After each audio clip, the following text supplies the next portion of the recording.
official receipts and invoices na nakalakip doon sa submission ng OVP. To ascertain po na talagang naibili ito ng supplies and medical and food. Okay, sige, thank you. Pero, if you can recall dun sa MD ng fourth quarter ninyo, noong 2022, tinanggal ho dun yung requirement ng official receipts and invoices. Tama ho ba? Do you recall that? Kasi po yung... Hindi, just answer my question. Can you answer, Celine? Wala po siya doon. So wala na siya dun sa notice of disallowance? Wala na po. Oh, pero nandun naman siya sa notice of suspension dati, no? Yung Opo. 2020. Okay. Yung kawalan ba ng resibo na sinasabing okay lang sa circular na to, okay pa rin ba hanggang ngayon sa Joint Memorandum Circular o hindi na? We can request po other documents necessary. You can request for other documents, but the Joint Circular does not say that you should demand and ask for receipts. Opo. Hindi required yung invoices and receipts. Sinabi mo yun kanina. Opo, hindi Okay. po siya naka-enumerate doon. No? So, sinasabi dito, documentary evidence of payment. Tama ho?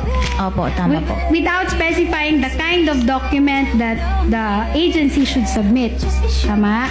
Opo, wala siyang in-specify. I am showing the defense document. No, we will No, not agree. Your Honor, the counsel cannot We will dictate not how I agree, will Your proceed Honor. with my cross-examination. Kapag walang nahuli o na-apprehend sa reward, ine-AOM o dinidisala o sinususpend nyo. Hinahanapan po namin ng proof of success. Opo. Alam niyo ho ba, no, do you know that one of the purposes of a confidential activity or a surveillance is crime prevention? Alam niyo ba yun? Kasama po ang crime prevention pero depende rin po Hindi, ito sa just mandate. answer my question, mandate ng yes or agency. no?